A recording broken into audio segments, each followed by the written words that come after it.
Next. Now stop. Now he is doing one simple act of throwing the darts at the dartboard. அதனுடைய சத்தம் கேக்குது. Now sound designing பத்தி வரேன். அது வந்து விஷுவல் டிசைனிங். விஷுவலா எலிமெண்ட்ஸை எவ்வாறு சேர்க்க வேண்டும் அல்லது சேர்க்கக்கூடாது என்பதற்கு அந்த 2 ஷார்ட்ஸ் உதாரணம். இந்த ஷார்ட்ல என்னன்னா think about sound designing. How cubic handle sound. போடுறான் அதனுடைய சத்தம். அதென்ன disturbing noise. Akmal run. It is very unusual sound. Not a natural sound. Very unusual.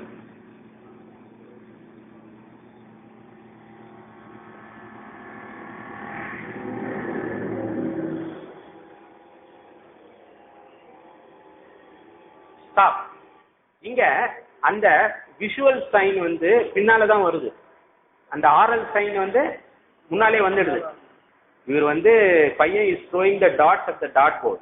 Okay. We hear 2 sounds. One is what he is throwing at, what it is making noise. Another is a disturbing sound. That is oral sound. Only later we see the 2 girls who were murdered. இந்த oral sound வந்து முன்னாலே வந்துடுது.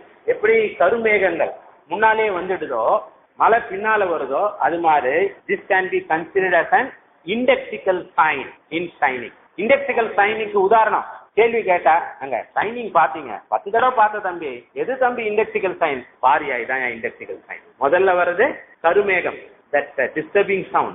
Next cut to the girl, 2 girls, that is visual sign. அது oral இது visual ரெண்டும் இண்டெக்சிக்கல் sign. அந்த oral sound வந்ததுக்கு அப்புறம் அது வருது. The later can also be considered as iconic sign. படத்திற்கான காரணம் வந்து பல காரணங்களில் குப்ரிக் சொன்ன ஒரு காரணம் I am always fascinated by what they say about extrasensory perception or ESP. Human beings are said to have only 6 senses or 5 senses. சிலருக்கு அபூர்வமாக 6வது சென்ஸ் இருக்கும். பெரும்பாலும் நமக்கு இந்த 5 புலன்கள் தான் 5 சென்ஸ் தான். இந்த 6வது சென்ஸ் 7வது சென்ஸ் எல்லாம் இருந்தா it is known as ESP. 6வது சென்ஸ் எல்லாருக்கும் எப்பனா வந்து போயிடும். சந்தான லட்சுமிக்கும் எப்பனா வந்து போயிருக்கோம், மேகிக்கும் எப்பனா வந்து போயிருக்கோம், ஃபாதருக்கும் வந்து போயிருக்கும். அது ஒரு தொடர்ச்சியா நிலை கொண்டு இருந்தால் you have characters like Danny. You have a double. Danny is a double. Okay. Danny பார்க்கக்கூடிய யதார்த்தமான ஒரு சின்ன பையன். அவன் வாயில் இருப்பதாக கருதப்படுவது Tony. Is a double. Danny is double. So இந்த 6வது 7வது புலன்களை கொண்டிருப்பவன் தான் டோனி. So குப்ரிக்கினுடைய ஒரு பார்வை என்னன்னா இந்த ESP பற்றியது. பட் அந்த கதையை அவர் வந்து ஸ்டீஃபன் கிங் கிட்ட இருந்து வாங்கும் பொழுது படிக்கும் பொழுது அவரது ஃப்ரெண்டு ஜான்ஸ்டன் ஒரு அம்மா பெரிய ஸ்கிரிப்ட் ரைட்டர் ஜான்ஸ்டன் தான் முதல்ல அந்த கதையை காண்கிறாங்க. பார்த்தவொன்னா அவருக்கு முதலில் தோன்றும் விஷயம் இந்த ESP பத்தி தான். பட் அடுத்து அதை கூர்ந்து பார்க்கும் பொழுது அவருக்கு அது ஒரு பெரிய வித்தியாசமான ஒரு கதைக்களமாக தெரிகிறது. அதெல்லாம் ஸ்டீஃபன் கிங் பார்க்கல. ஸ்டீஃபன் கிங்கினுடைய நாவல்ல இத்தனை விஷயத்த பார்க்க முடியாது நீங்க.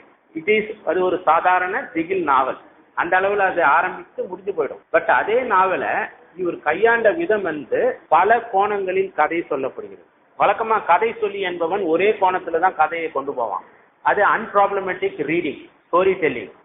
It becomes problematic here because he tells stories in multiple places. பல தளங்களில் கதை சொல்லுவதால் it becomes problematic. And ஒவ்வொரு தளத்திலும் ஏகப்பட்ட குறியீடுகள் எல்லாமே போட்டி போட்டு கொண்டு வேலை செய்யுது. One sign works with other. One sign works against other. One sign wants to over